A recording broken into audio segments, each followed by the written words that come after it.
Hello everyone, and welcome back to another episode of Seraph Syndrome. I am your host and DM, Fungifisheye, or also called Danny, which you'll hear yelled at me maybe this episode, maybe not. I'm joined by my two lovely yellers, if you guys would like to yell hi. Hi!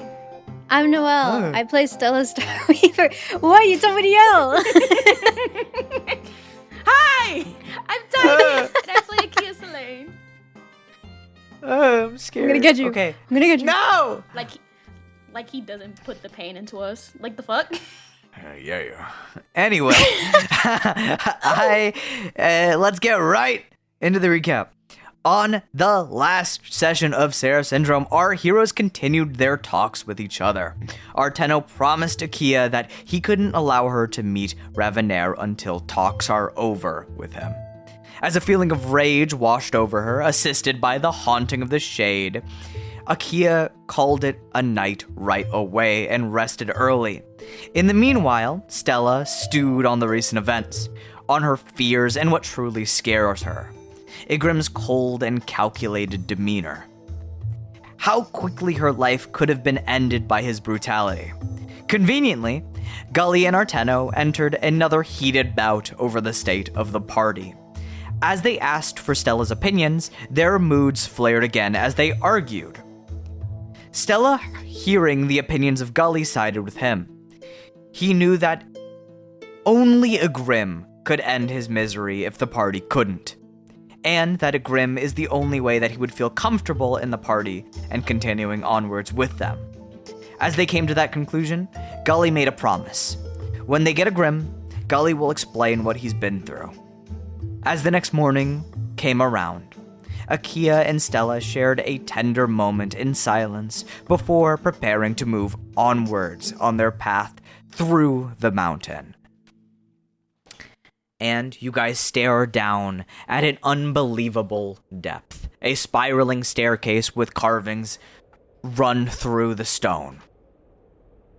As you guys stare downwards at the darkness, you see the walls have pots strewn in these little crevices that follow along the curving walls. As you stand at the precipice of your next adventure, towards your next trial, do you all proceed downwards? Absolutely. Mm-hmm. You all begin to step down the stairs, walking through.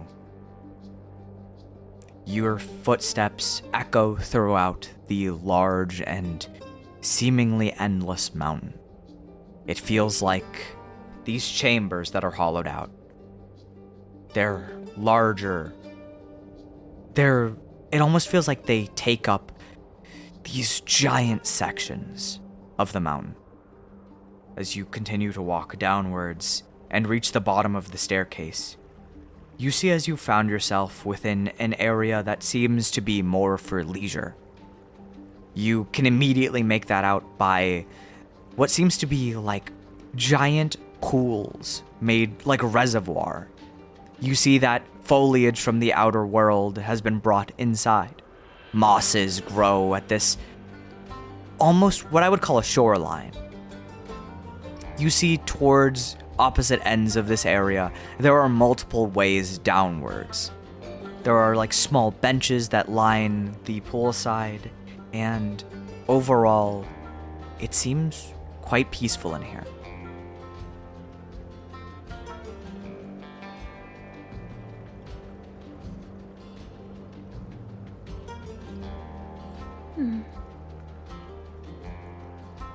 This is quite lovely, but not what we're looking for.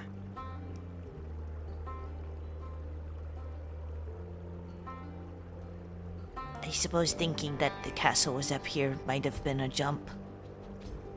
There are different types of history behind each nation, so I assume they would each function differently. My apologies, I probably let us off track. There's no way you could have known. If anything, I should have known.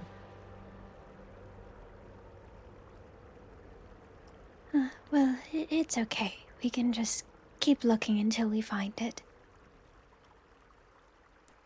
That's the plan. And I think Asmothea leads the way, walking through this barren,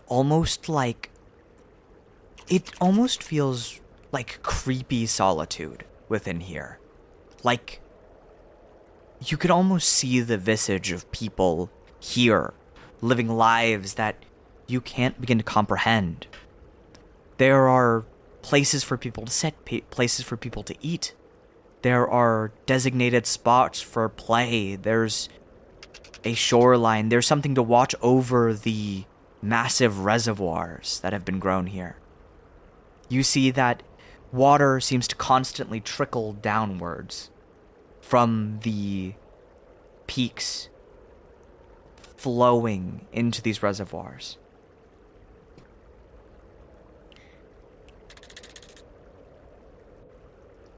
I think as much as I want to take in the beauty of this place and soak in what used to be the life here, I think any amount of sadness that I could feel towards a past long gone should be put towards focusing on the people who are currently living in Leyden, the people who are currently in active danger every single moment. And I just kind of follow along with Asmothea after taking a quick peek. Of course. Akia, what are you doing? I feel like she's kind of staring around, seeing something that used to have so much life have nothing, and kind of feels a sadness and reminisce on how much this kingdom is weighing on everybody as she walks forward. You move forwards as you guys trod to one of these open pathways. You see that there is this natural stone bridge formed between this section of land and at the furthest end. This bridge seems like it's wide enough to carry at least 2 wagons across each end. It's quite large. It seems like there would be a lot of hustle and bustle around here. And you get over to one of these indentations in the wall, and you see it's this tunnel that leads downwards. You see these aqueducts at either side, channels of water, gravel in them, algae and moss building up, and different pieces of foliage sticking outwards. They trail along the side.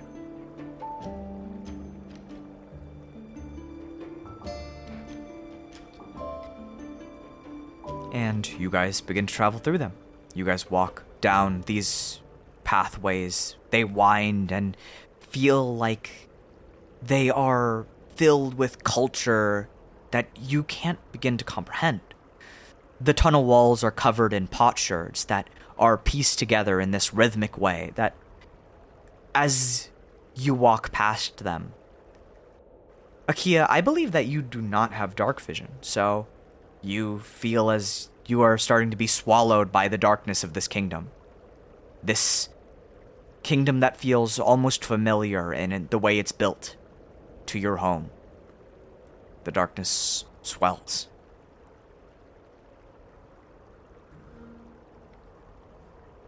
I feel like she instinctively goes to her dagger to make the lantern again, but then she remembers it's now a bracelet. And she kind of touches around the bracelet, not knowing what to do now that it's different. Akia, you touch this bracelet gently. Your fingers slide across the blackened glaze, and you poke at it. I want you to roll me an Arcana check.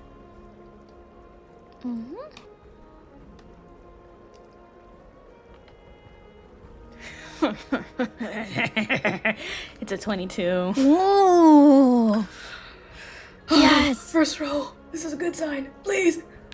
Something that occurs to you is that this bracelet is still the dagger. As you poke around at it, you see as the colors begin to change. They gleam with that white and those red accents, with a hint of gold. You see as it elongates, it stretches outwards and it fits within the palm of your hand. And it becomes a hanging lantern with a hood over it that shines a spotlight down the cave. Arteno just goes, Oh, thank you. I was about to ask if someone had a light. Of course. I'm just happy I can still do it. Speaking of, that bracelet knife thing, it's quite interesting. I've never really asked about it. Oh,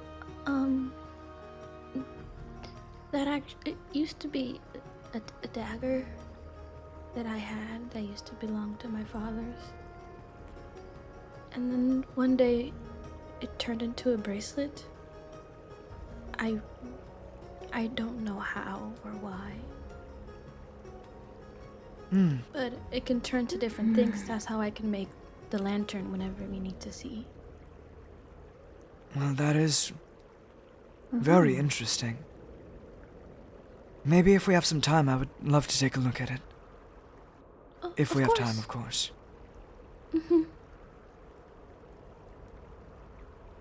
It's Just kind of don't like you. break it. You see, Gully shoots Arteno a look, and then Stella, you almost instantly swap topics. I hope not. It was my dad's. I would never be so crass to break something so valuable. I'm just like, wait, what? But Stella does bring a fair point into this. It's very like you. Changing shape.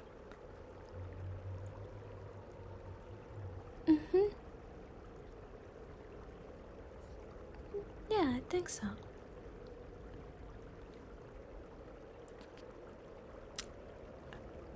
And you guys continue moving downwards. As this spiraling tunnel comes to what seems to be an end, you seemingly find yourself at a strange but large room. There are little metal benches pressed up against the wall. You see that there are gemstones that hang from the ceiling. They glimmer softly.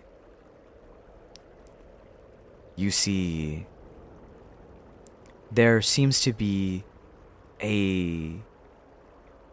on the very edge of this room, on the far left-turn side, there is a deep indentation in the ground. And there are pillars that bisect it. You see the water continues from this path that you're walking on downwards and splits into that railing, into that deep indentation.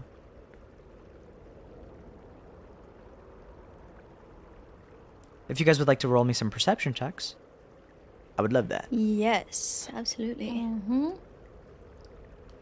Just one of us or both? You both can roll it. I can see what you both see individually. I got a 19. Oh, I got a 7. Oh! Stella, you instantly take well, makes note sense. of what seems to be this large, like, metallic pole that is standing near the edge of this drop-off. And you would also take note that this drop-off that you guys are walking near, it seems to have these... It's connected to 2 tunnels. These, what I can only call as, like, ducts drive through in these tunnels. And you also notice that there are hints of ichor along these tunnel lines.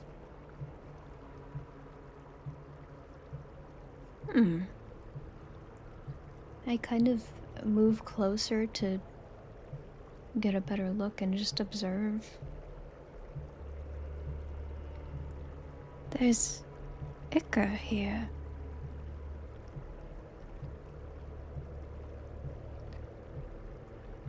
Perhaps it's a beast that's succumbed. Or possibly a trail of a grim.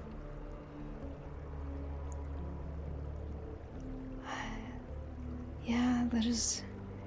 If a Grim has any trail, it is probably that. Or his own blood.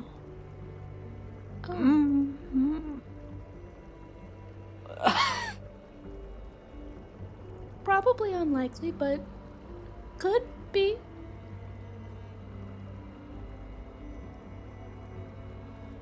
What were you gonna say, Stella? Don't know about that. I was just gonna ask, like, I know the remnants of a Seraph doesn't stay around for long, but what about Iker? How long does Iker stay around for after a Seraph dies?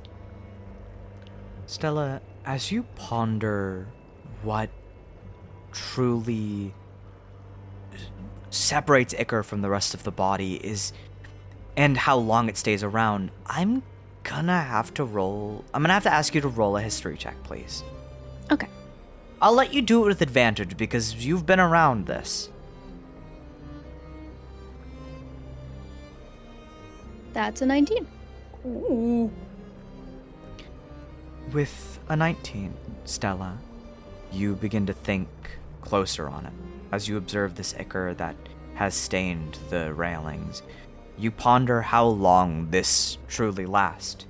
And the one thing that your mind jumps to is you've never seen it decay with the rest of a body.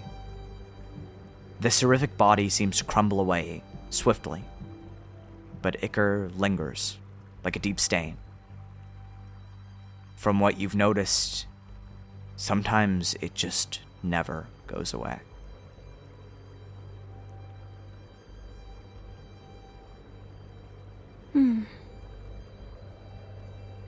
It's hard to say how long this could have been here for. I've never really seen Iker disappear in the same way the body does.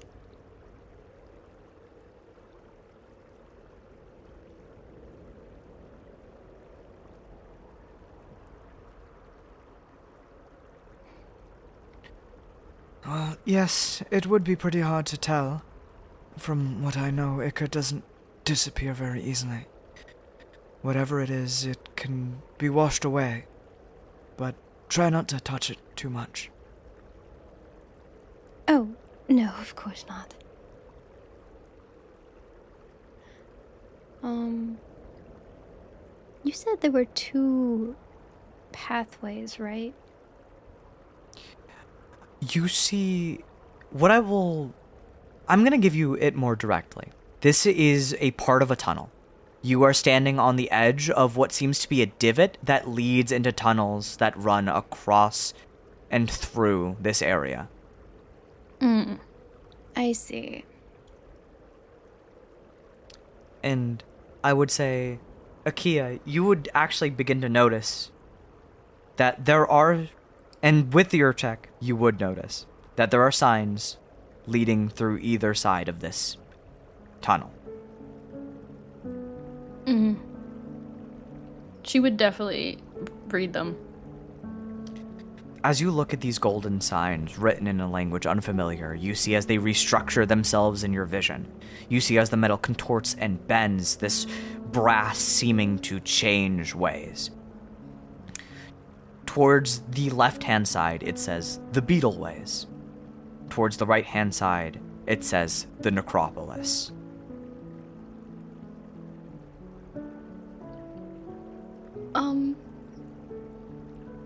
With the signs, here it says for the right is the Beetleways, and for the other side, it's the Necropolis. Oh, the Beetleways. I think I've heard of that. Oh, good. These are it's an ancient form of transport the Sede used to use.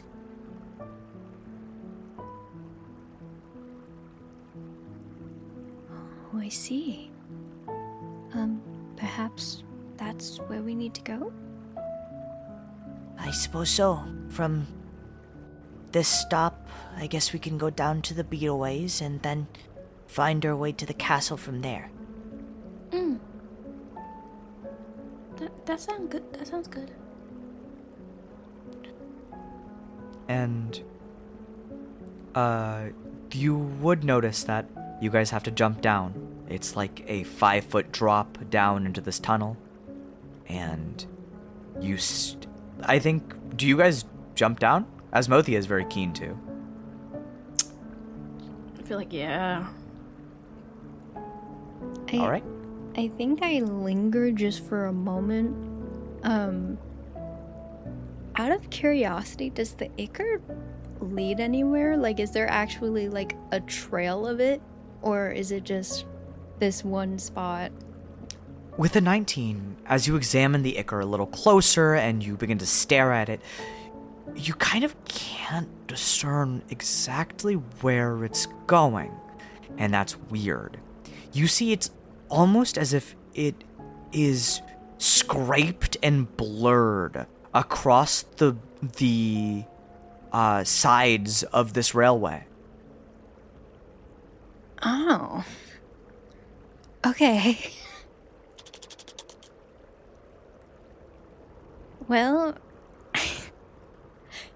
I just kind of think to myself, I don't know what happened here, but if it was a Grimm's doing, I can't say I'm too surprised. Yeah, that checks out. Stella, a vivid image of a Grimm pressing a beast's skull across this Yep, area exactly and that. Scraping it running across. down and scraping it pops into your head, and it is unsurprising. He would do that.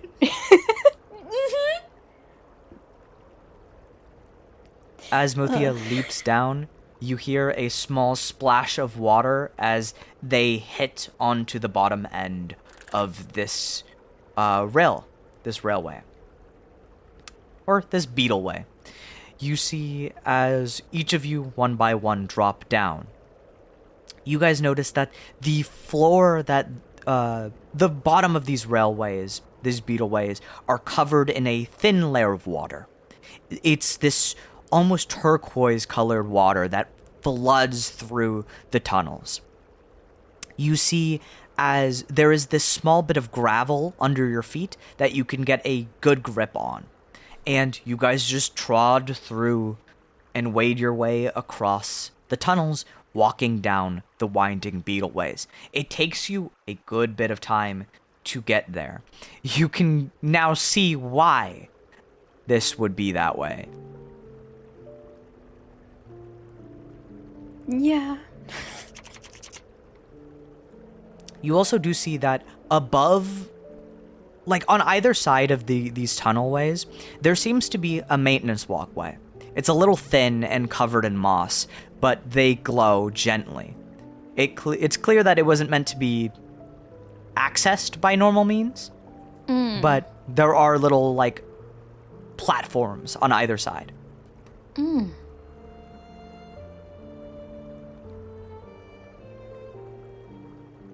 Oh, how interesting.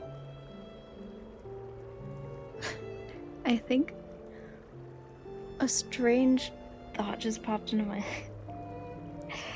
I think for a second Stella thinks about she wonders if she could wild shape into one of the pill bugs that was steering the carts in Layden. Do you want to?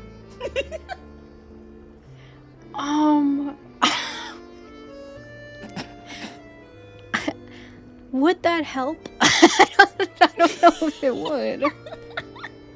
These pill bugs clearly have wagons attached to them. They don't carry a lot of load across their back.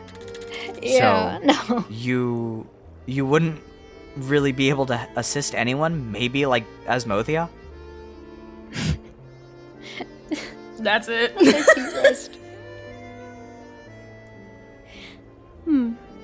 Maybe we should consider trying to find a cot or something. I'm sure they have some laying around somewhere here. From what I would know, giant beetles would run through these ways, and they would carry along people on their backs. As for carts, maybe? Oh, carry people on their backs. I see. Not like the bugs in Leyden. No, these bugs were far too big to be escorted upwards, so they were lost.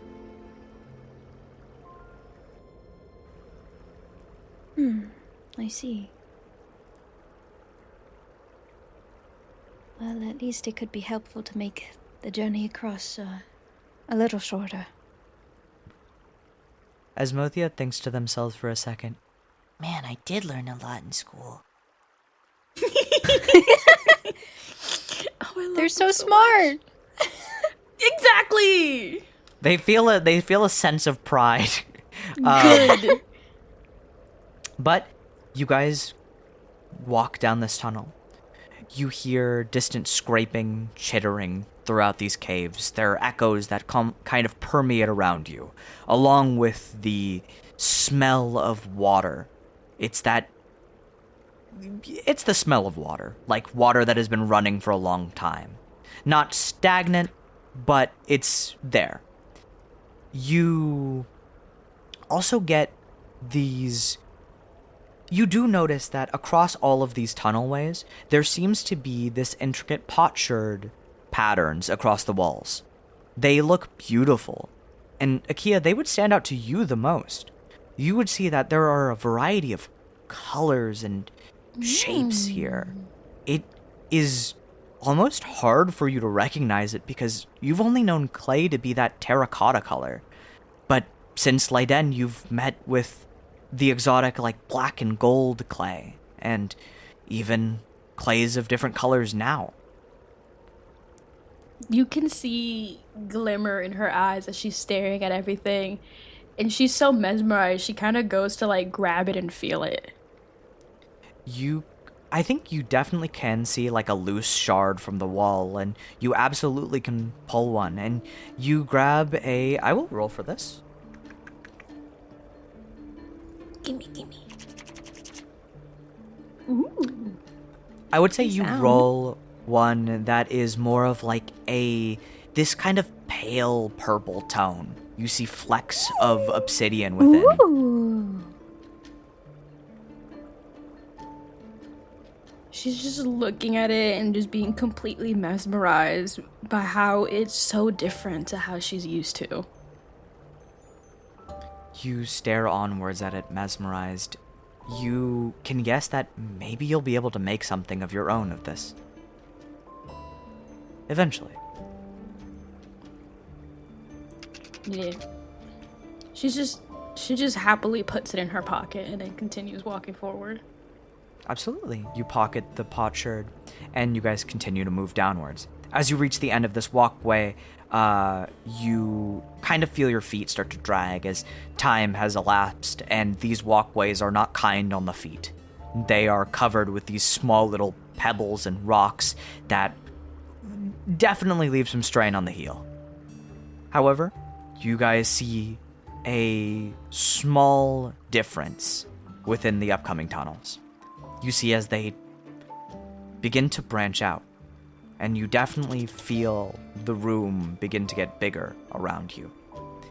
As you guys walk through this tunnel and enter the Beetleways, you see this network of tunnels that you are coming out of one of them. You see, as you climb upwards and outwards out of these walkways, you see that there are these deep trenches that run along different sectors of the kingdom.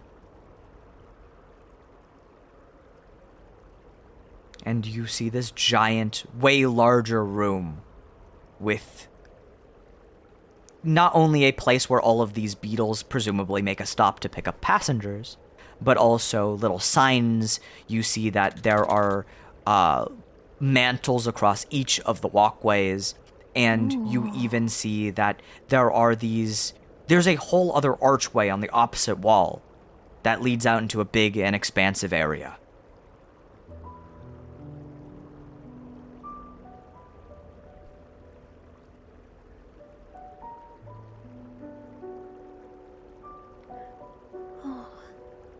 How beautiful.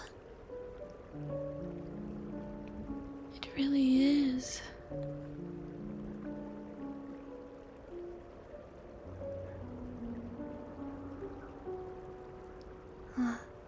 I would love to enjoy the view longer, but perhaps if we can preserve as much of this place as we can, that would be good enough, I think. Akia just nods. As you nod, you guys, I presume, are looking at the nameplates out of each of the tunnels, right? Yes. You see that there are 7 offshoot tunnels from this one station. You see 3 of them seem to be... 2 of them seem to be caved in with debris lining their entrance. You see some ichor spilling from some of the rocks. And you definitely would notice that one of them especially has blue runes glimmering across its surface. 2 of them actually have blue runes glimmering across their surface. The same blue runes that you saw in the Millifera.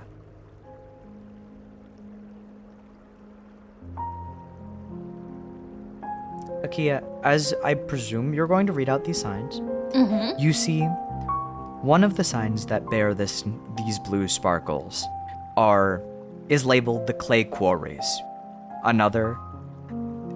The other one that is bearing the blue sigils reads the Queen's Path.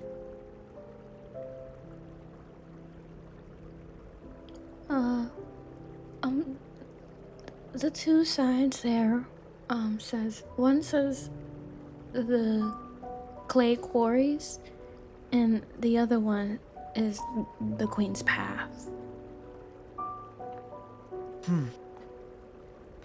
Well, I guess they must both be important to the trial if the blue sigils are an indicator of that.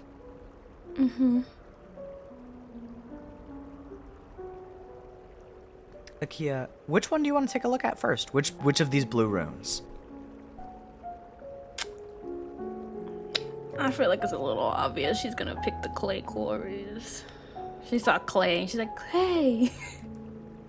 As you look forward at the Clay Quarry sign, you read into it a little closer. You see these runes rescribe themselves across the stone. It seems like quite the ramble of text, but you read it slow. So far you have come to seek the ancient kingdom of the Sidhe in search of worthiness. In order to achieve your goal, you must collect clay from the dark depths before you. Sift your hand through the mounds of this ancient quarry, and until you find what is worthy to build upon. To be a ruler, you must place priorities above all else. You must favor what you value. The decision marks the rule you will have. What awaits you within the basement will be aided by your priority.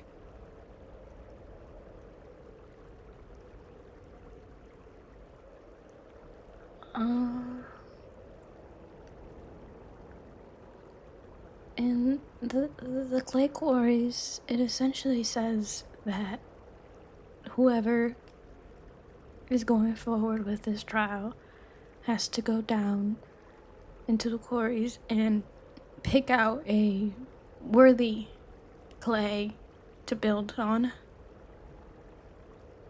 Its decision really values what kind of ruler whoever is gonna be, and really goes into their priorities depending on the choice. So, this is your trial. That's for my behalf. So, One day I'm going to come down here and do all these trials the right way. I know that. This is your undertaking and your battle to fight for my sake. Let's go find a piece of clay that's for you. And then from there we can go to the Queen's quarries. All right.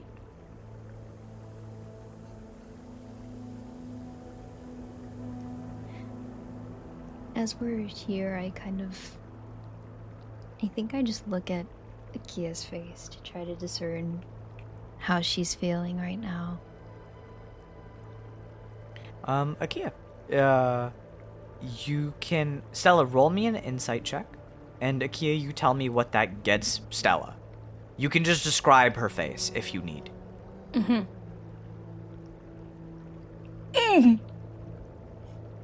Oh, that's a nat 1. Oh. A nat 1 still grants you a 9, though. Yeah. That's something. You can see that in her body language she's a little stiff, and her hands are kind of fidgeting with her clothing. And you can see a slight frown in her eyebrows as she's staring at Asmodia.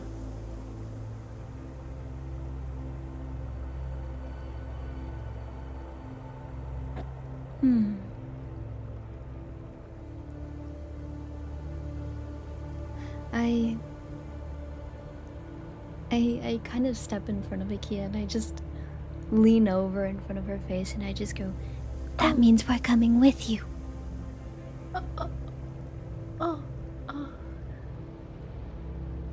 Okay.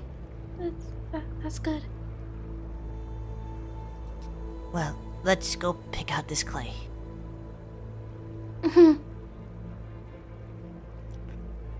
Gully stares at the open tunnel on the other side of this little railway station and just contemplates looking through it for a second, but decides not to. And you guys begin to move downwards through the clay quarries, right? Yes. All right. The pathway seems to be a straight passage forwards. Trickling water makes its way through the channels in the floor. As you walk down this pathway, your feet splashing against the water, the sound of distant echoes, or distant chitters, echoes from the depths. A wide open space opens out at the end of this tunnel. As your day is really feeling like it's dragging from all this walking, you see this giant darkened space. Akia, your lantern light cuts through it slightly, and you see what almost looks like a beautiful sight. Mosses grow atop from the ceiling. They hang around stalagmites that hang downwards. They look like a plush bed covered in dewdrops. The sound of droplets echo about the cave as they plop downwards against the cavern floor. Mounds of midnight black clay are stacked upwards. They raise into the heaving underground hills and slope downwards into these curved basins with these pools of clear water. You see, there is more clay than you can even know what to do with down here, Akia.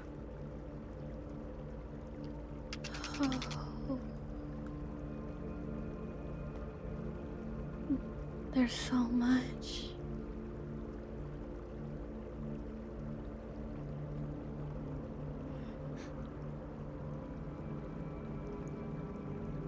I don't know even where to begin.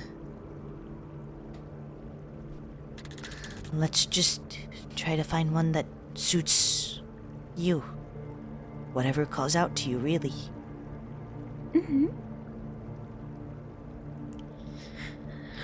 Okay. Akia, I will let you make a choice here. To lead with your heart or to lead with your mind. I will let you roll a different check depending on which one you choose. And I won't let you know that check unless you decide.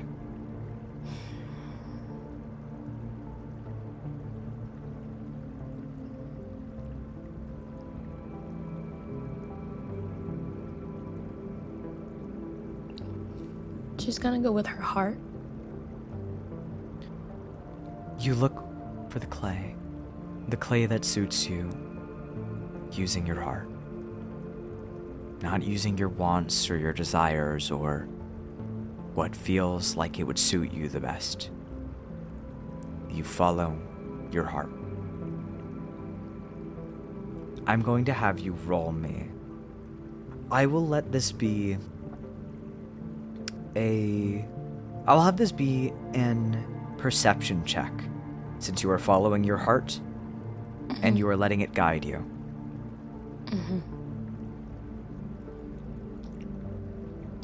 Oh, you got my heart beating, man. Come on, Akia.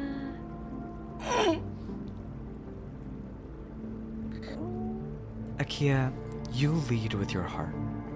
You walk through the mounds of clay. You feel your feet sink in to the damp, muddy surface. The rest of the party trudges behind you. You notice something interesting happening within the cavern. As you walk, as you move, the ceiling seems to follow you. The light above is cast on you by moss. Glimmering moss with these dewdrops hanging down from it glimmer this soft light, almost like a stage light, across your back.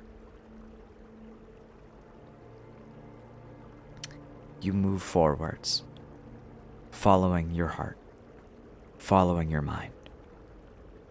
Well, disregarding your mind and following what means truest to you. Akia, the number one emotion that has found residence within your heart, the number one thing within your heart,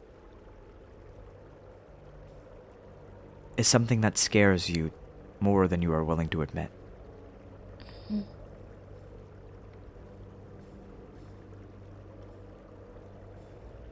You see a patch of clay. This resonance within you. Jagged shards of gleams. They almost look like a kaleidoscope. A deep red tone with an even more infernal color, hiding within it, gleaming, glinting. As you look at that shard, that mound, across its wet surface, you see your face. Your face, but not your own. It's your face contorted in rage. You see what you look like when you hear Ravanair. Your lip being bitten until it bleeds. You see the contorted face of yours shifting from expression to expression. But that same furrowed brow, that crinkled nose, that bleeding lip, that rage.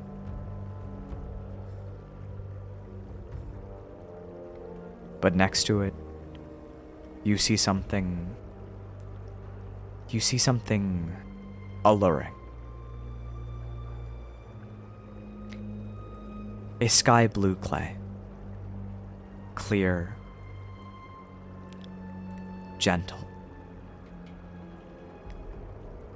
You see that it has speckles of some grain within it. They shimmer, almost breathing like the moss bed above. It feels light. It feels calming. You stand there looking at both the calm and the storm. Where does your heart guide you?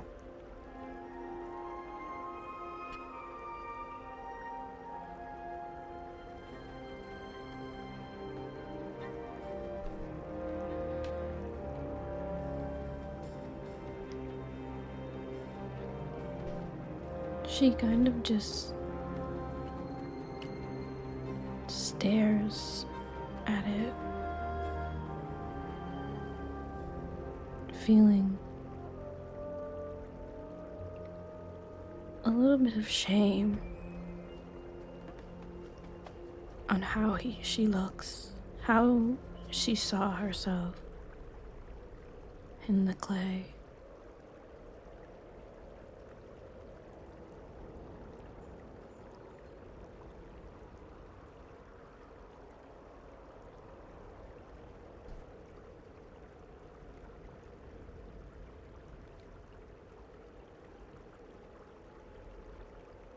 She kind of almost cradles it.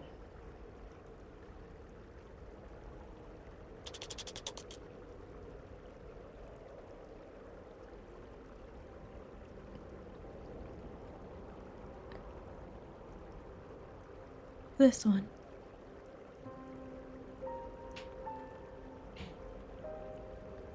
And you're holding which piece of clay? The one that brings you the most shame, or the one that brings you comfort?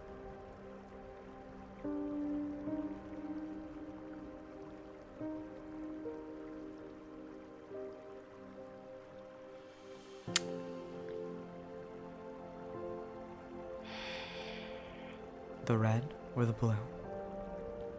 Fuck.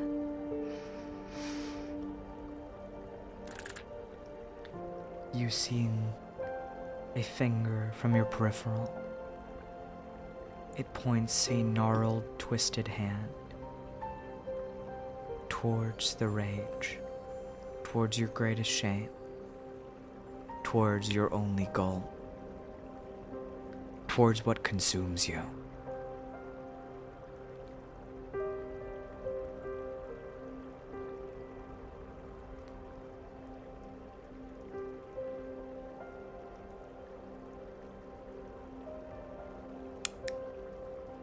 She kind of just whispers to herself, "That's not who I want to be."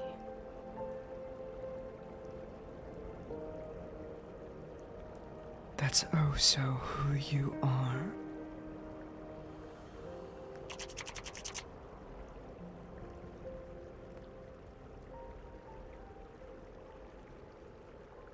And, Akia, do you reach towards the blue or the red?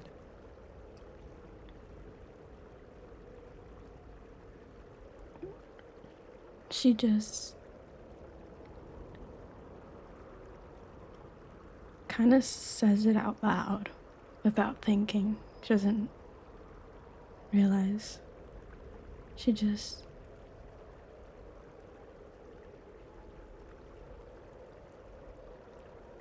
but I have a choice on who I want to be.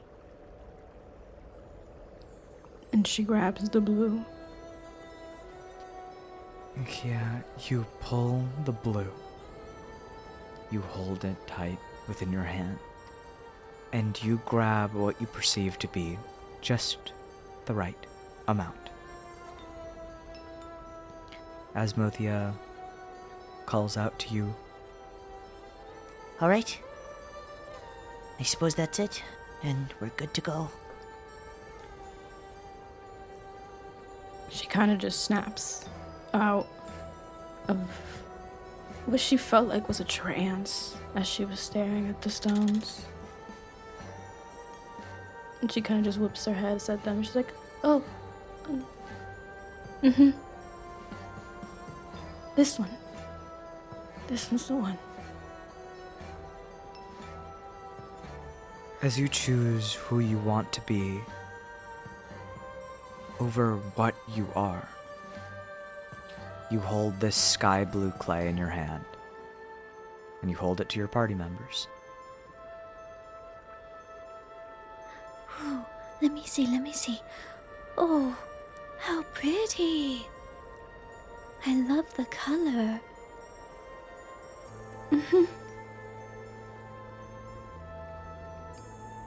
How This gentle. place is giving me the creeps. Can we get out of here? Oh, yes, we should. Mm-hmm. No offense, Asmothea, but this place sucks. Yeah, none taken. None taken. What is that chittering, by the way? There's this noise I've been hearing non-stop since we've been here. Oh. I wouldn't know.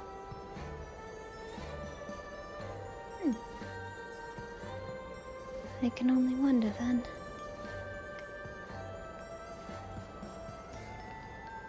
Are you Galeen. okay? Are you okay? Is no one else hearing this? Is it just No, me? everyone is hearing it, but Asmothea just doesn't know. Yeah, no, that's fair. I feel like I just Like- figured it was some bugs. strange. It feels like it particularly sticks out here. My ears kind of twitch. I feel like with that cuff on my ear, it's kind of more sensitive to sound, and my ears just kind of twitch more. Stella, as you say that, you specifically notice that something feels more wrong than the other party members can notice.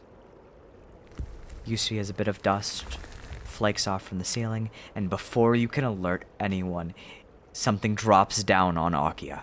Everyone roll me initiative. What? Me? Akia, you are the one that strayed furthest from the group. Oh, that's an 11. What? Oh no! That's a nat 1 from Akia.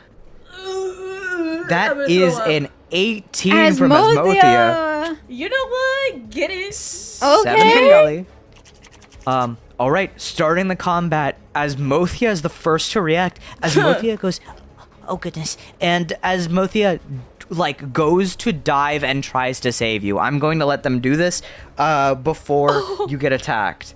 Because they reacted so fast. I will have them roll a dexterity saving throw against whatever is about to hate you. So that's a 5, and it rolled a 15. So Asmothea goes to duck and tries to save you. You see as one of the stalagmites from the ceiling crashes down on top of you. You are going to take... Wow! Okay, that's going to be 23 to hit. Oh my god, Absolutely I thought that was the gonna hit you. damage. No. I got scared too. But that you doesn't are look going to better. take 27 damage. Oh my fucking god. Coming down from the sky, whistling and cutting through the air. You see, as Akia, you are pierced violently from your shoulder area, and you are pinned down to the ground from what feels like a stalagmite. But you see as it unfurls wings and opens these gleaming gold eyes. And you see this seraphized bug coated with this blue moss that grows across the ceiling. It seems like they were waiting and biding their time. You see as it slams this golden drill down into your back and pins you to the ground. That is going to be Asmothea's turn, though. That's going to be the end of Asmothea's turn. That is going to go to the one that fell on you. It is going to make 2 attacks on you. 22 to hit. Oh my god. And that is going to be another 22 to hit. Dude, stop. Hey, Stop. I'm gonna fuck your ass up. That is going to be 13 damage and an additional 5. Akia, you see as this bug falls on top of you, it crushes down on you with brutal weight as you feel the stone impact you. It then drills its body, almost spiraling its full force around, spinning these feathery wings that doesn't look like a bug should have them. And that is going to go to the next one's turn, because multiple of them begin to fall. Okay, now that we are in combat officially, Akia, or no, not Akia, sorry, I know that gave you a heart attack. Stella, roll me a dexterity saving throw, and I will roll one for Asmothia as well. Bro, I was about to say, what the fuck else? What do you want? Asmothia fails. I got a nat 20. That fucking 20. All right, Stella, you are going to take What was that? 25 damage half. Okay. So that's going to be roughly 13 damage to you. What the fuck are these things? And Asmothia fully failed. So that is going to be 22 damage to Asmothia. You hear a crack as Asmothia is pinned down to the ground. You see as a drill pierces through their shell. And they are still standing in this, but you see as blood trickles from their shell, and Asmothia has a hint of panic as they have entered one of their first real battles. All right, that is the end of these bugs' turn. Stella, that's yours. Oh god. I think as this all happens so fast, I think I almost get a flashback to the first time Akia died. And I immediately jump to do something. But what? Because there are two people that are extremely hurt right now. Stella, as you go to feel your magic out, you notice that you've recovered your second level spell slots. Okay. You are still you're still experiencing arcane exhaustion, but to a lesser degree. It seems to be dying down. You haven't used a spell in a minute, so you are recovering. I'm going to try to use my wild shape to starry form. All right.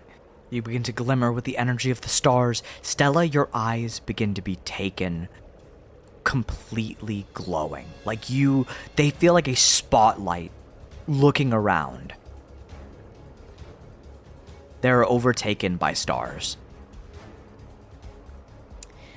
And I am going to cast a second level healing word on Asmothia. Asmothia is going to heal for 13. I'm going to give some HP back to Akia as well. So that's 1d8 plus 5. Let me see. Okay, that's going to be 7 back to Akia. 7 back to Akia. All right. Akia, you feel this magic swirl around you as well as Asmothia, and you both recover some HP. Is that the end of your turn, Stella? Ooh, but I still have an action. I believe? Or unless wild shaping is the action. Wild shaping, I believe, would be the action here. Okay, then yes, that'll be the end of my turn. All right. That is going to go to Arteno. Arteno is going to leap into battle as he is like to. All right.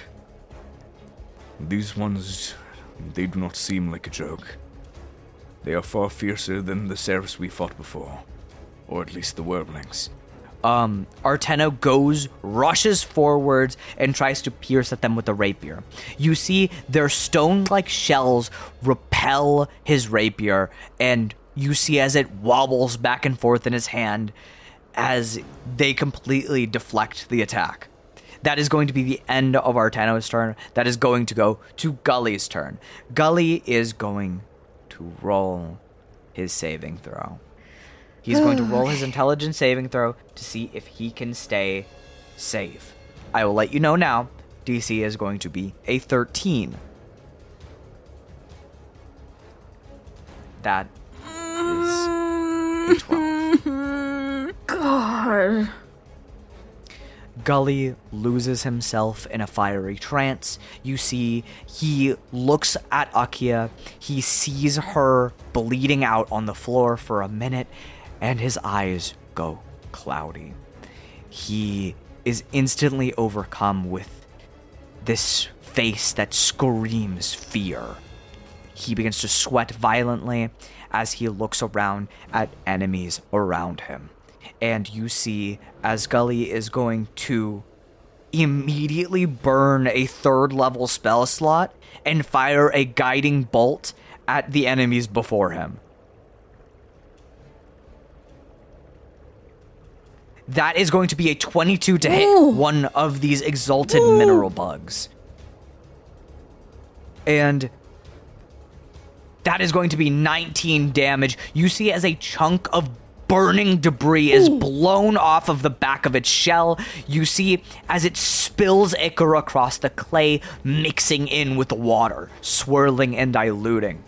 That is going to be the end of Gully's turn, and Gully is going to go to Akia. Okay. Is the creature... How close is the creature towards me? One of them is literally right on top of you.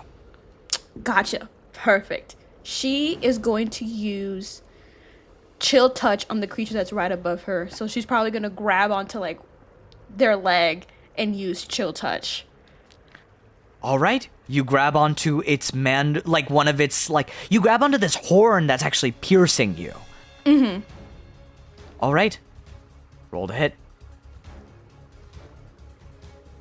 Oh, that unfortunately is not going to hit.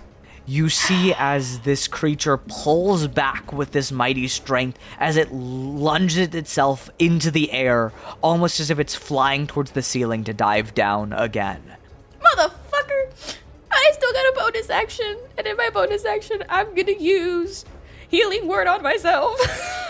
All right. You healing word yourself, absolutely. Akia, you are bleeding profusely. There's a large wound in your side.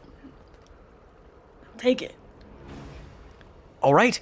That is going to be 9 health back to you, and that is going to be little Asmothia's turn. Asmothia is going to look at one of these beasts, the one that fell on top of them. They look scared. They look like they've never been hit so hard in one singular movement. They've never encountered something so deadly. They look down. If I can't defeat you, then I can't defeat Faku. And you see they grip their spear with a might, and they are going to run this javelin into the bug. That is going to be a 15 to hit. It does not hit. Its rocky carapace is too hard. It deflects and bounces off, merely scraping off of its shell. However, what you didn't expect is that Asmothia, in the same movement, extends their arm forwards, ripping into the bug's shell. And Asmothia looks straight forwards at this. I vow on everything and more. Everything I stand for. Everything I hold dear in my kingdom, and those who I've lost and I've yet to lose. If I need to become as ruthless as Grim, I vow on it. And Asmothia deals a hefty blow towards the enemy. That is going to be 6 damage to it. You see as Asmothia chunks off a part of its shell. You see as ichor splatters on them for the first time. And they look mortified, but resolved.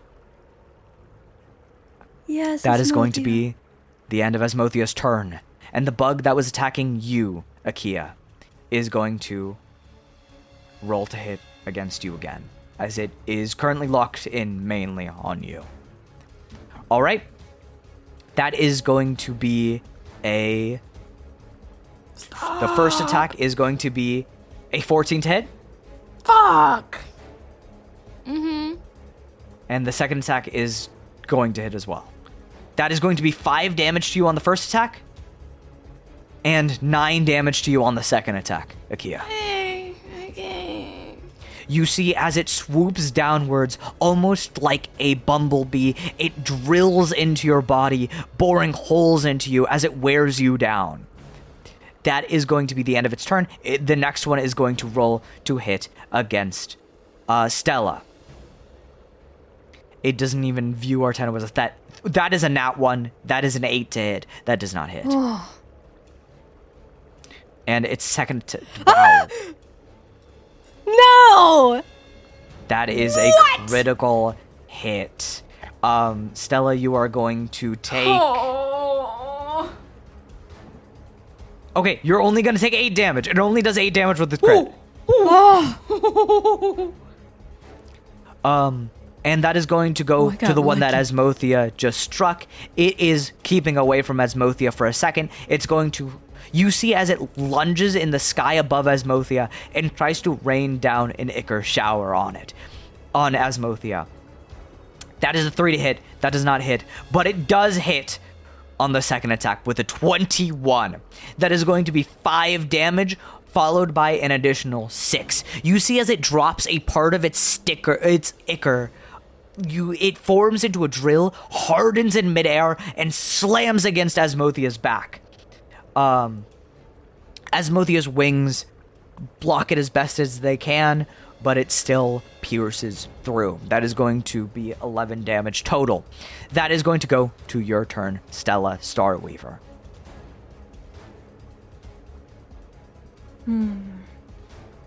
I am going to launch a guiding bolt at this.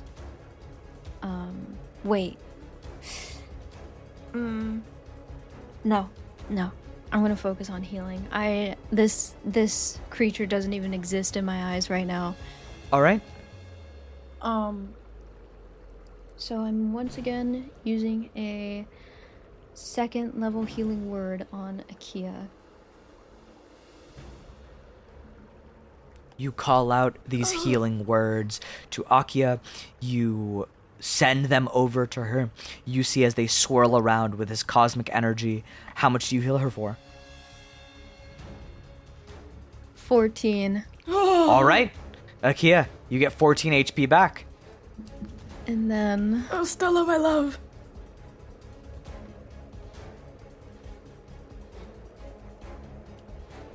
that is 7 back to Asmothea. 7 back to Asmothea. Asmothea does not relent and holds and presses the attack. You see as Gully is blinded with rage, and is that the end of your turn? Well, I don't know, because I have some spells listed under my actions. I don't know if I can use that So- even. That split healing thing, is that a bonus action or is that just like a special thing? It just comes after I use the starry form. I don't think it's like a bonus action. It's just anytime I use a healing spell, I can just give that health to someone else too. Okay, cool. Then you can use the Star Streak as your action, yes. Okay.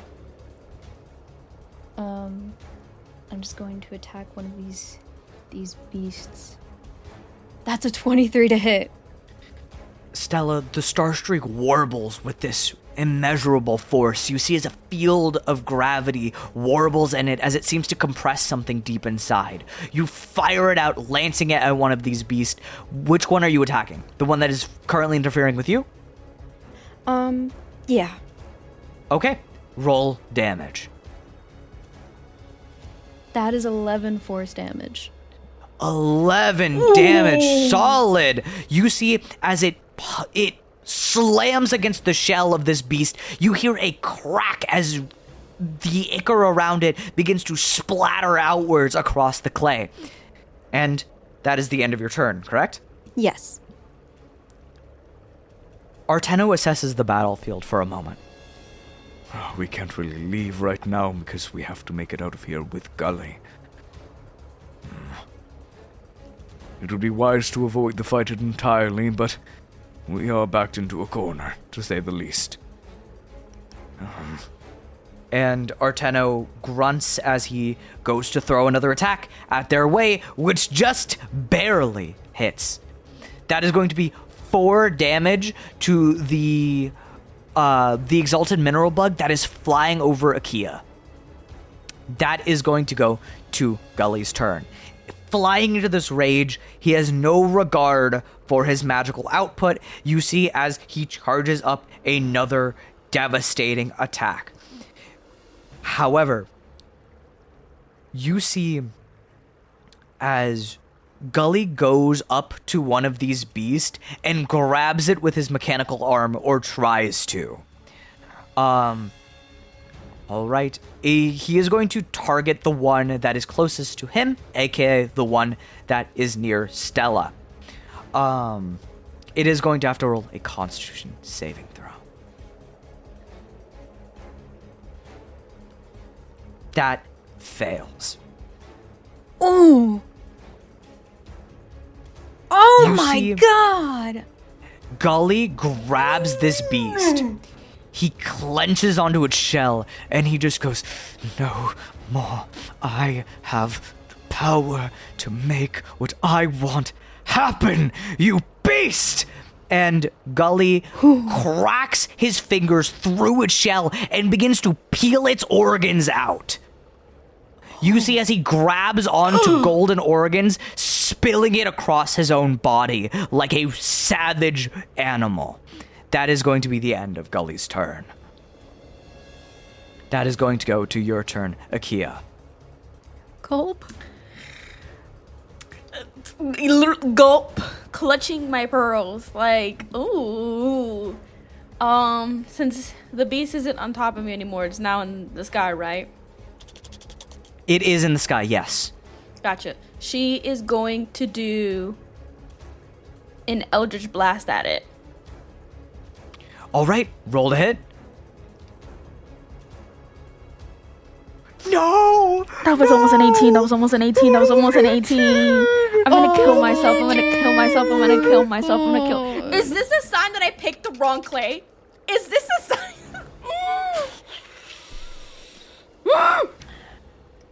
You see as this mineral bug dodges swiftly out of the way from your Eldritch Blast. This Eldritch Blast shrieks around the sky. It sounds like roaring rage, like someone's shrill scream. But it hits against a wall. That is going to be the end of your turn, right? Unless there's anything else you would like to do. Right now, I'm not doing so good. So, I am going to... Let me read this over to make sure I'm doing this right. Of course.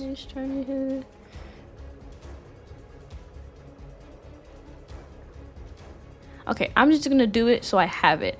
I am going to... In my bonus action, I'm going to do Form of the Dread Transform. Ooh. Ooh! I'm going to do that. With that, you can gain temporary HP equals 1d10 plus 7. And once on each of your turns, if you hit a creature, you can force it to make a wisdom saving throw, DC 15. On a fail, it is frightened of you until the end of your turn. And I'm also immune to the frightened condition.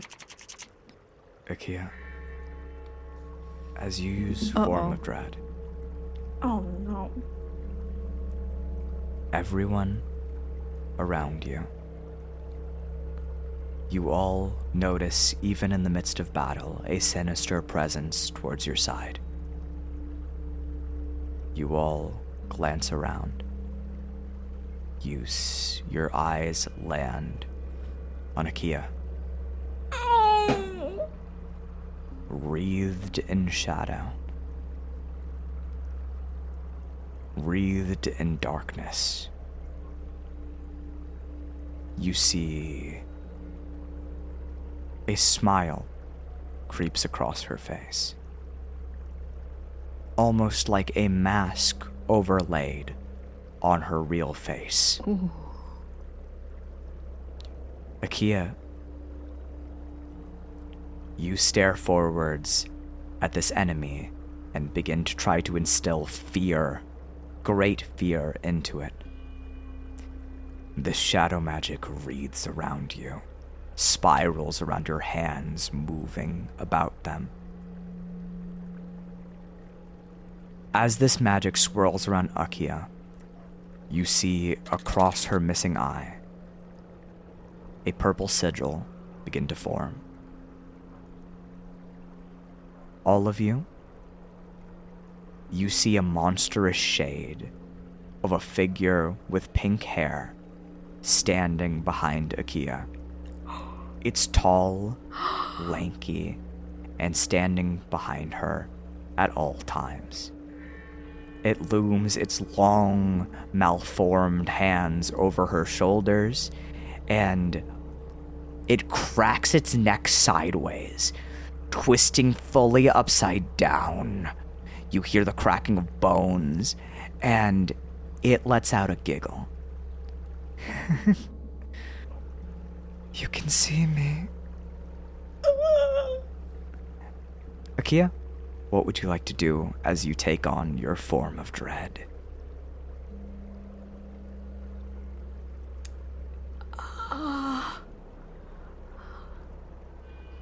Oh. Akia, you don't know they've seen anything yet. Mm-mm. She's kind of just staring at the creature with rage while holding on to her wound as she is still not fully healed, so she's still bleeding. And is trying to regain herself and trying to get a stance to see if she can finally try to attack it. As she's been failing, and those two failures have been making her angrier and angrier. And is just standing there. By the way, Akia, I don't know how long you've had this, but you can roll to hit with Eldritch Blast twice. It says in the spell. I can? At 5th level, apparently, you've unlocked the ability to shoot the beam twice. Towards one target. Oh. Or multiple targets. Oh, well, we're trying again. Just to let you know. We're trying again.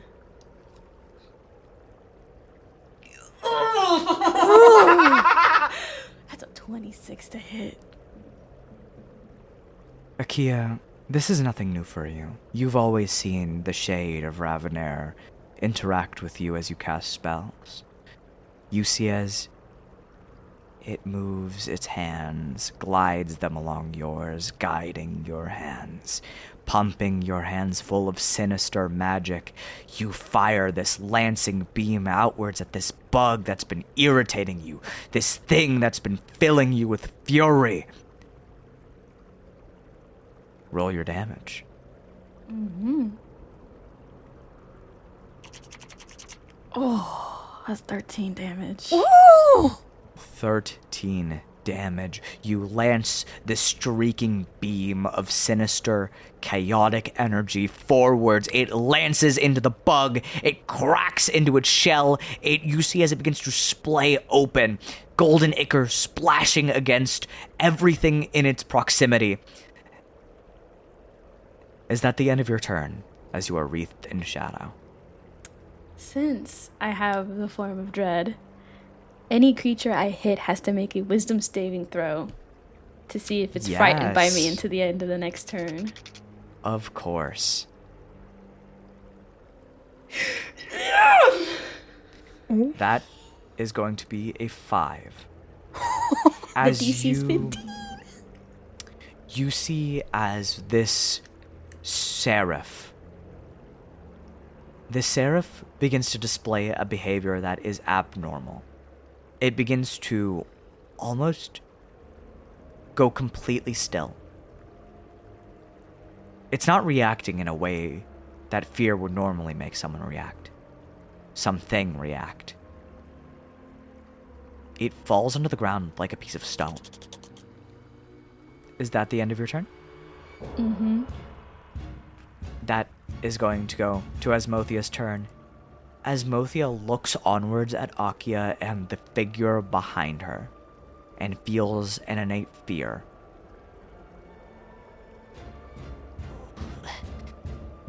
But they look at the foe in front of them, the foe that is threatening their life, and they make a choice to continue fighting.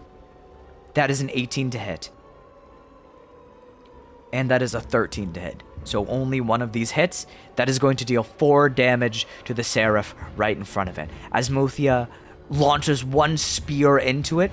You see as it begins to crack its shell even more, this Seraph looks like it is coming down to death's door. 2 of them are. The one that Akia was attacking, and this one. But it still stands.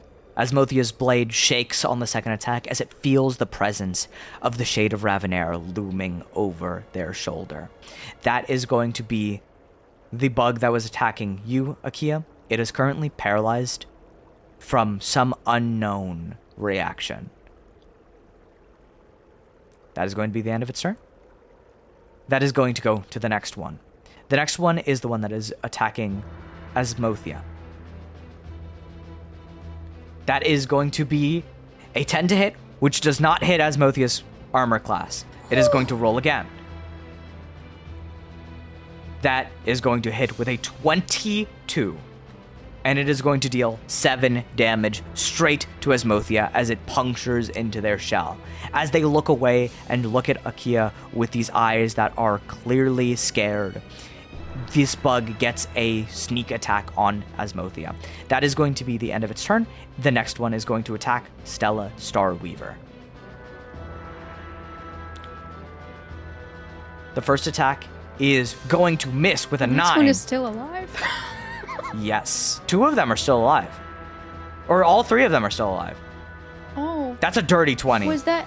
Oh my god, I thought that was a nat 20 again. I was about to... Or nope, sorry, it was a nat 20. I lied. Oh, my brother. Oh! Oh, brother.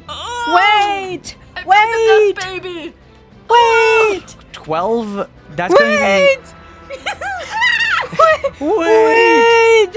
That is going to be 17 damage I straight don't to want you, to play Stella. anymore! Please. This one Seraph seems to be doing really... It's doing way better than its peers. No shit, Sherlock! Then that is going to be Stella's turn. By doing better, I mean it has barely been hit. The other Seraphs seem to be falling apart, nearly ready to crumble and give way into the dust and the wind. However, this one still stands hardy. Stella, that's you.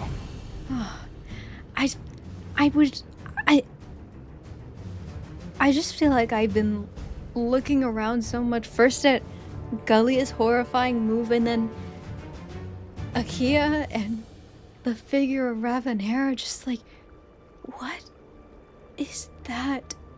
And then I feel this attack from the Seraph, and I notice how badly I'm doing, and I just think to myself, I don't know what's going on, but I can't help everyone else stay up if I'm down. So I am going to use the Star Streak once again against this Seraph that has just attacked me. All right. That is a 17 to hit. Absolutely going to hit, just barely. Okay. That is 9 damage. 9 damage straight to the Seraph. You hear another sickening crack and crunch as the beam of force fires outwards, lancing into its body and cracking its shell. Stella, is there anything else you want to do?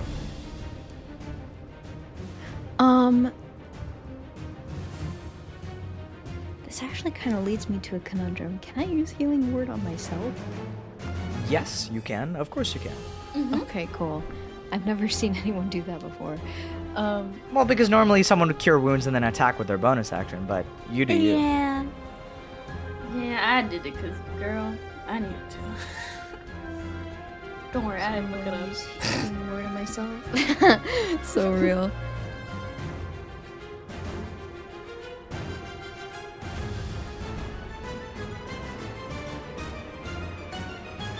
All right, that's 9 health back to you, Stella. And And you also get to use your bonus healing.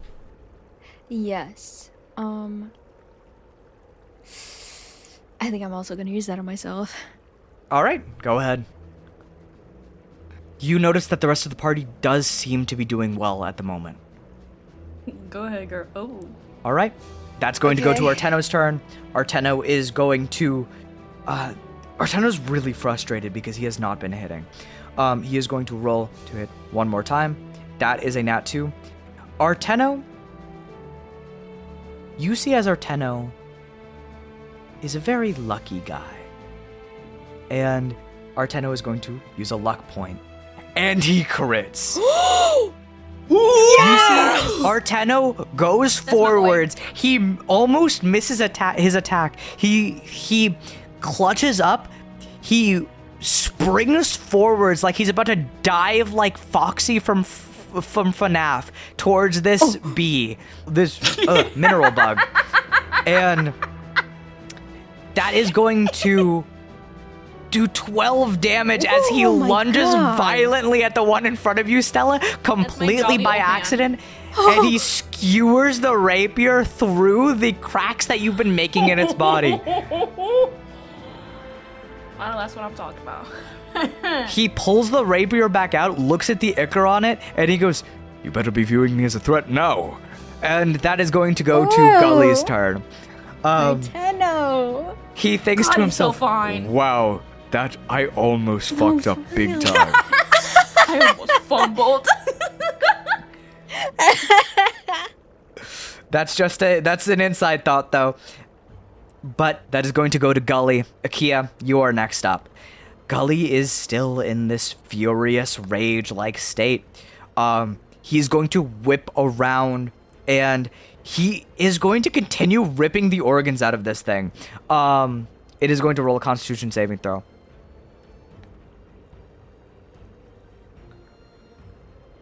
That does succeed against Gully's violent pulling. That is still going to do halved damage, which is going to be... I'm going to round that down to 5. That's going to be 5 damage. You see as Gully pulls at this thing's organs, it resists, and you see as its body begins to sloppily try to piece itself back together. That is, however, going to be the end of Gully's turn. Nope, that's it. That is going to be the end of its turn. That thing is truly scared of Gully. It is going to be your turn, Akia. The beast that is petrified still is alive, right?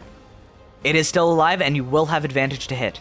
Gotcha. I'm going to hit that one since I'm taking advantage Alright. that it's still petrified. Good. Okay, advantage. I'm gonna do Sorcerer's Burst.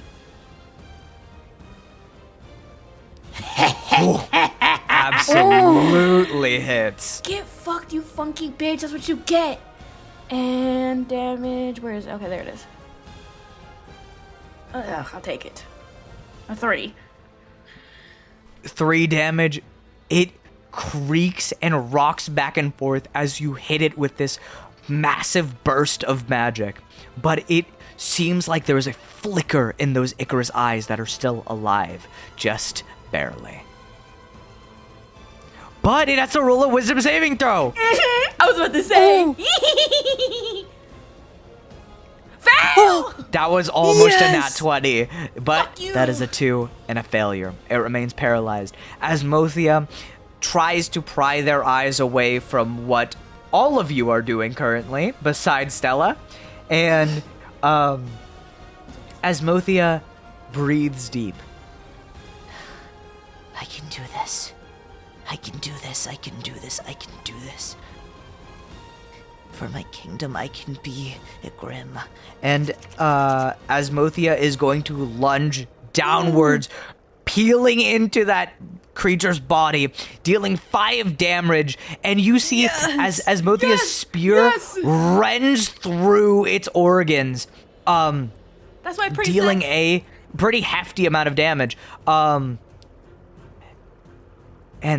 this mineral bug is currently dead. You see as Mothia's spear fully plunges through it.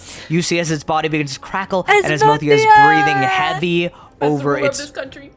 crumbling body. That's him. And as Mothia knows this fight isn't over, as Mothia is going to lunge forward and attack the one that's attacking you, Akia. That is going to be a miss. Yeah, that's what you get. Oh wait, it has as Mothia has advantage because it's prone. Ooh. That's a nat one. No! Aw. It's As okay, Mothia sweetie. feels a little petrified, not at the creature, not at their own action, not at the damage they have taken, but they feel scared of what looms over your shoulder. And that is going to be the end of its turn. That is going to go through the one that's been attacking you, Akia.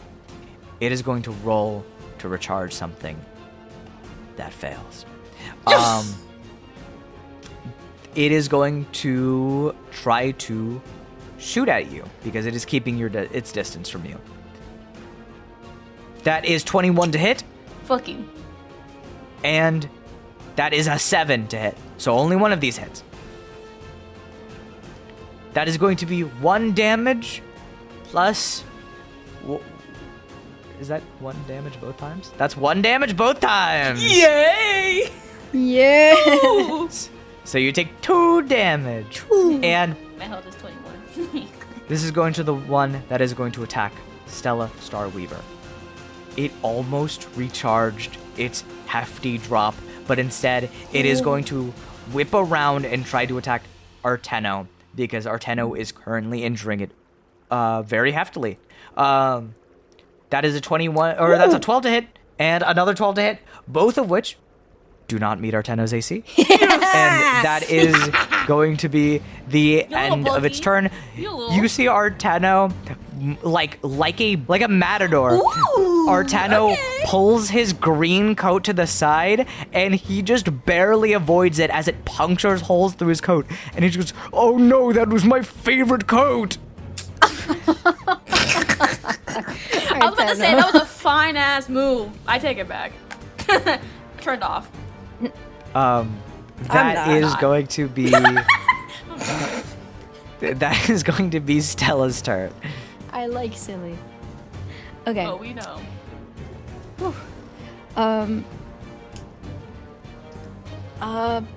Shoot.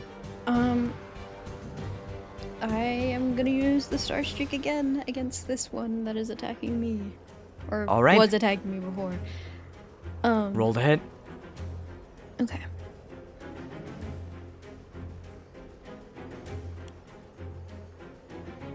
That Nope, that's not unfortunately hitting. misses. Okay. I am going to cast Shillelagh as a bonus action. Alrighty. And that will be the end of my turn. Very well. So that is going to... You cast Shillelagh, your staff alights with the stars, or more so your broken spear alights with the stars, and that is going to go to Arteno's turn. Arteno is going to try to go for another strike.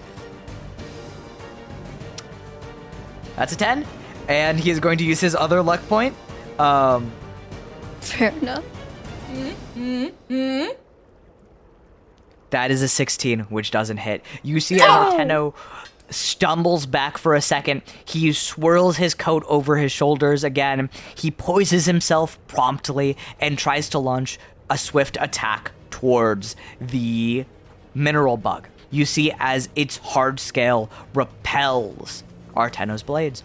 Its chitin is just too rough for a rapier. You're still hot, That Arteno. is going to go to Gully's turn. It's okay. I feel some eyes on me. He looks over at Shadow Revenera. Ooh, don't like those eyes. That is going to go to Gully's turn. And as you know, that spell of rage is raging on. That is going to be another attack from Gully towards one of the beasts in front of it. That is going to miss. You see as Gully fires this lancing beam, trying to blow it up from the inside out.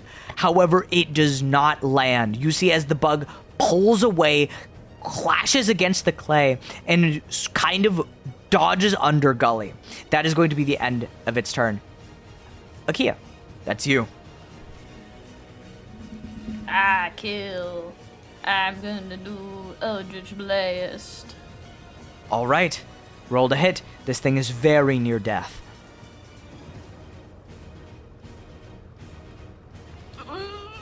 Unfortunately, that does miss. Fuck you, you bitch. Oh no, The- damn, that's it. The shade of Ravenera looms near your ear. Channel it further. Your rage. And this time, you all can hear it. Ah! And Akia, that's the end of your turn. As Mothia hears these words, That's... Akia, I don't know, you know, but we see it. We see it. and as Mothia is going to lunge forwards, trying to resist their fear that is emanating off of you, and they resist. As Mothia spears through the bug in front of you, ripping through its shell as it begins to crackle, covering their spear in more gold.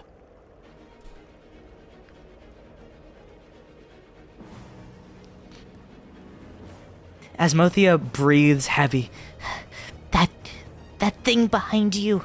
Huh?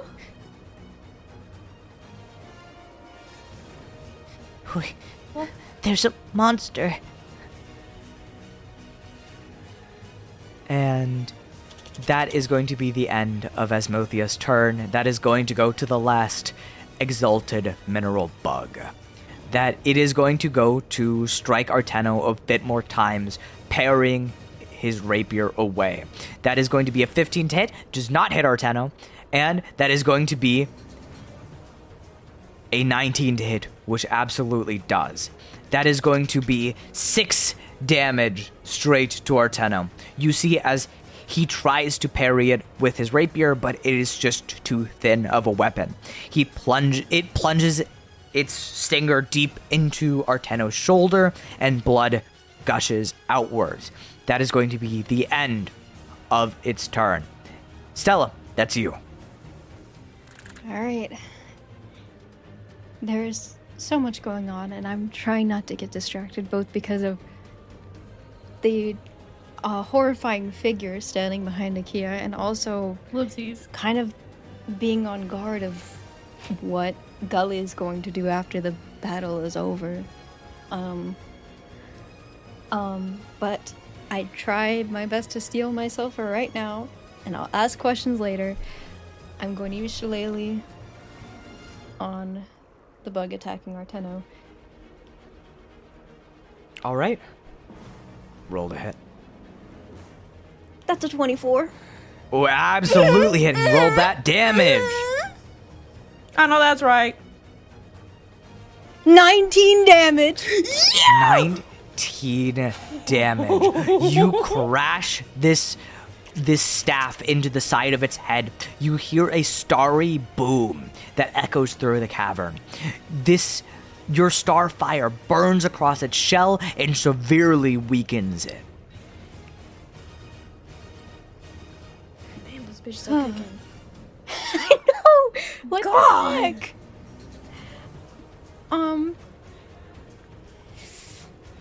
That'll be the end of my turn for now. All right, that is going to go to Arteno's turn. He is fresh out of luck, and it's all about skill.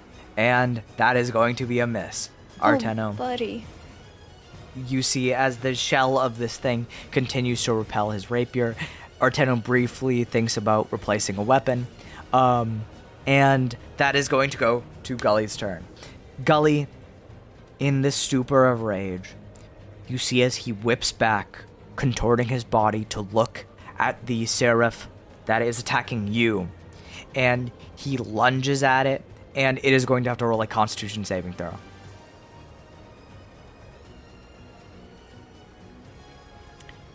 That is a 21 that does succeed. All right. So, that is going to be 25 damage halved. And so, you see, as Gully lunges on top of this thing with his mechanical arm clenched tight, you hear as the metal whirs violently. You hear the magic flowing through it. And you see as Gully raises his fist, and he punches down. You hear a as the clay separates from under its body. Its head bounces upwards as Gully grabs its face and begins to slam it into the ground again. Then you see as it is beginning to crumble away into disappearance, Gully grabs its head tighter and slams it down into the clay again. You see repeatedly Gully splashes ichor across his face as he slams this corpse into actual dust as it disappears, and he is sitting there in a puddle of vile ichor. I'd still smash. Real. But I just stand there sweating. Ooh. Gully am afraid. stands up, and you see as his flowing orange hair mixed with those white streaks flows through the ambient winds of the cave. You see he poises himself while also breathing raggedly.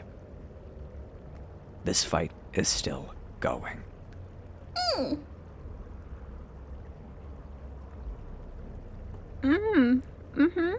Akia, that's your turn. The shade of Ravanair looms around you. I'm gonna roll to hit the beast. Oh, everything's dead. Oh!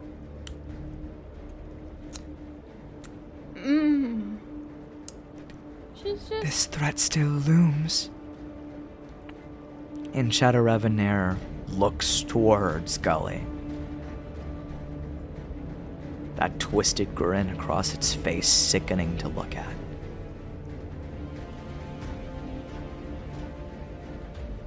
No.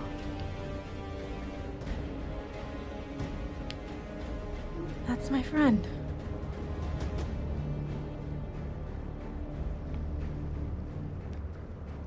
Then, what do you do, Akia? God damn it.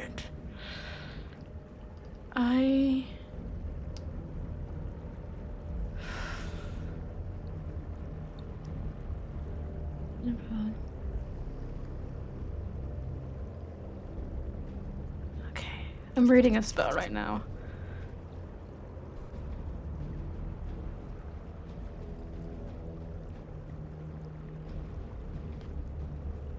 Gully just pants. You see sweat beads down his chin. He clenches his fist, and that arm covered in the blood, the ichor of the creature he's slain so viciously. You see his face is covered in spatters of ichor, and his teeth are clenched and his eyes are cloudy.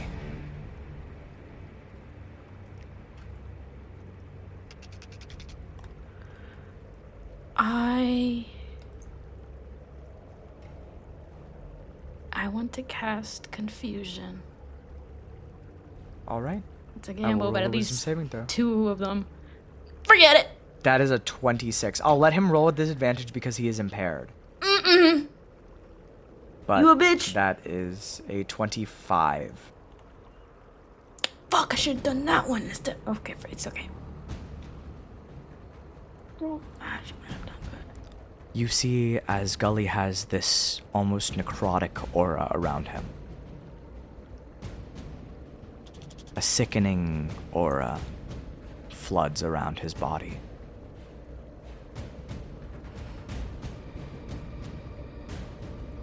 And as you cast that spell, those cloudy, rage-filled eyes, those eyes that look like an animal backed into a corner, flick into your direction.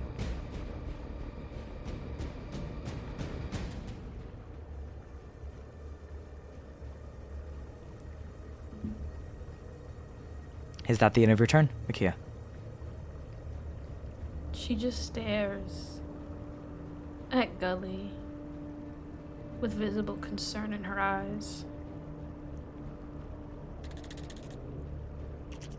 And that's the end of my turn. Of course. That is going to go to Asmothia's turn. Asmothia looks at you, Akia, and looks between Gully and just feels...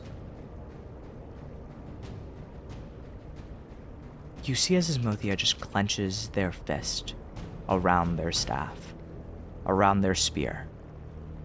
Sweat beads across their face, slipping across their chitin, and they feel a sense of dread.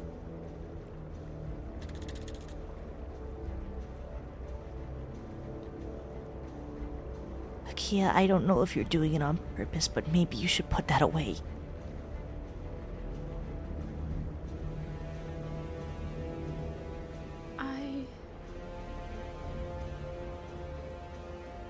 I don't know.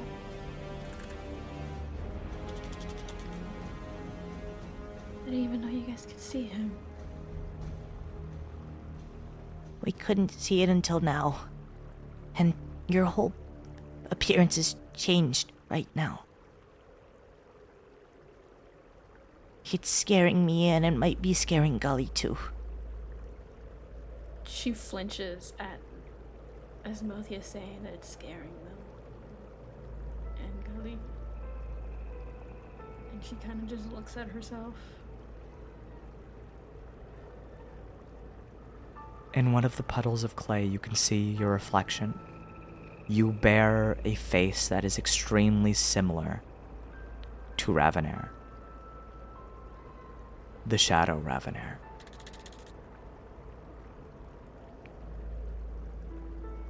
Her eyes go wide as she sees that. And without realizing, she just starts to take a lot of steps backward, kind of shocked at seeing herself like that. And I feel like she falls as she's falling backwards, as she's walking backwards.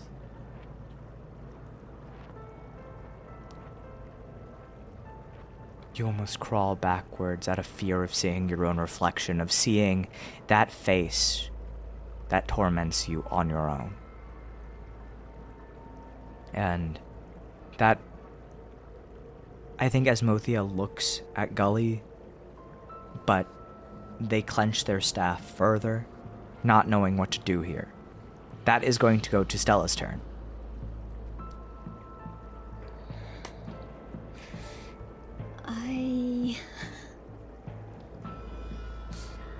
I know this probably isn't going to work.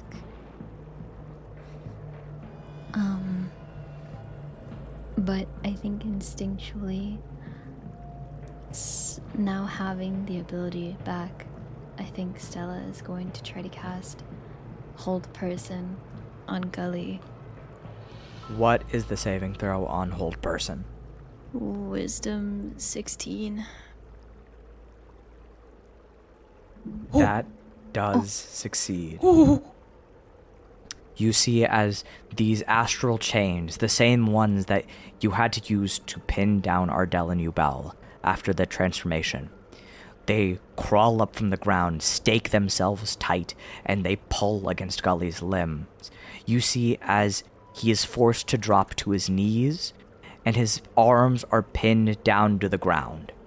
And like a snarling beast, he goes, "You beast, you deplorable, damnable beast. Wait till I get my hands on you!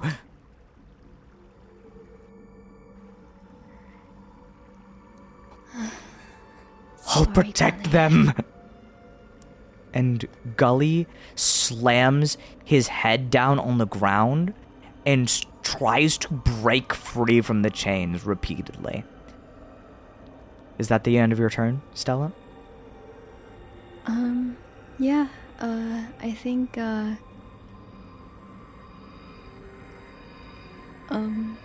guess depending on how many turns this goes on for, at the end of his turns, he can repeat it and try to succeed and get out. Alright, that's gonna go to Arteno. After you pin Gully down, Arteno drops his blade into the clay. And he instantly puts his hand between Gully's head and the clay. You see as Gully slams down on his hand hard. A violent grasp. Hey.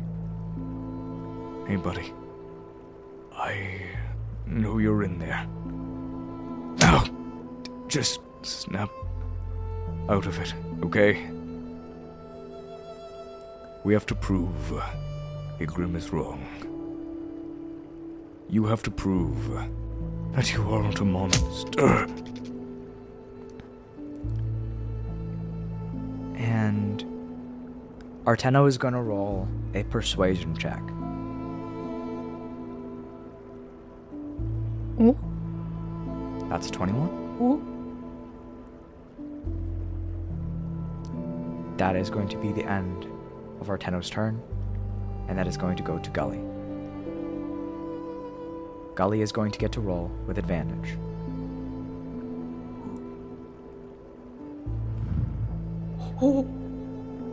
That is a dirty, dirty 20. You see Gully slams his head into the sand. You see as arcane magics flood around his wrist. They flow through his fingertips as he feels like he's being consumed by fear. But he feels Arteno's hand on his head. And he hears those words. A rational thought crosses through Gully's thoughts once more. Oh, right. Seraphs can't talk. And he seems to ground himself for the time being. He passes out, slumped forwards on the chains.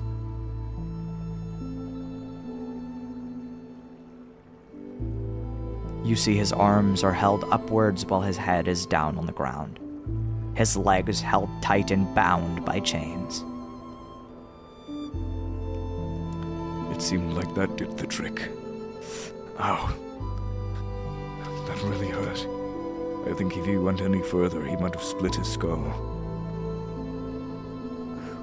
Goodness. Are you okay? And as I say that, I'm going to dispel the chains. I'm doing okay. He might have fractured my hand, but I'm sure it'll get better. However, I think we have a more pressing issue. As Arteno looks over at Akia, you are slumped backwards in the clay, gripping onto it with fear in your heart after what you just saw. That is where we will end today's session of Seraph Syndrome. Thank you all for listening, and I hope you liked it. I hope you loved it. Rate it a 5 stars if you did. Share it with your friends and family, unless they are bad people. Thank you all so much, and I hope we see you next time. If you guys would like to shout out anything, yourselves, your things you've been enjoying, anything at all, please be my guest.